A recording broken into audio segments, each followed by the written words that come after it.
Human Rights Watch warns that West Papua could be on the brink of further bloodshed as Islamic militia groups enter the Indonesian provinces with the aim of carrying out a holy war.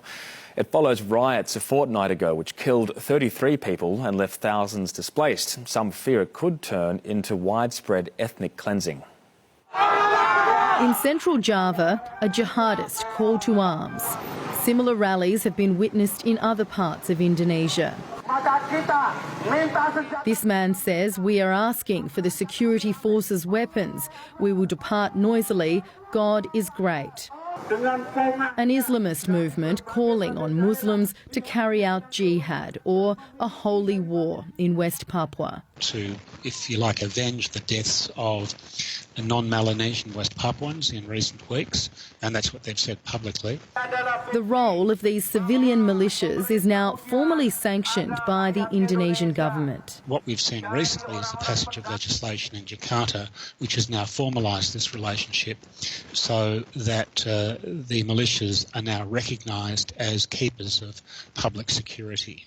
Some fear this mobilisation is the beginning of even worse violence. A PNG journalist writing, "The possibility that all this could turn into a widespread, government-supported ethnic cleansing in the guise of a religious war is now very real."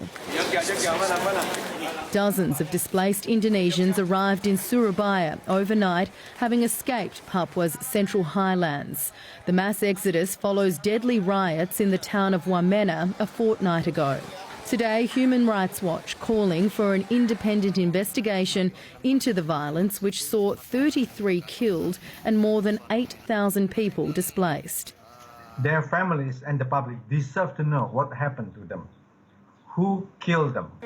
He says West Papua appears to be on the brink of further violence, but that the Indonesian government also has reason to prevent militia-inflicted bloodshed. It might complicate things. It might attract international powers to talk more about human rights violation in Papua. An intense military presence in West Papua remains.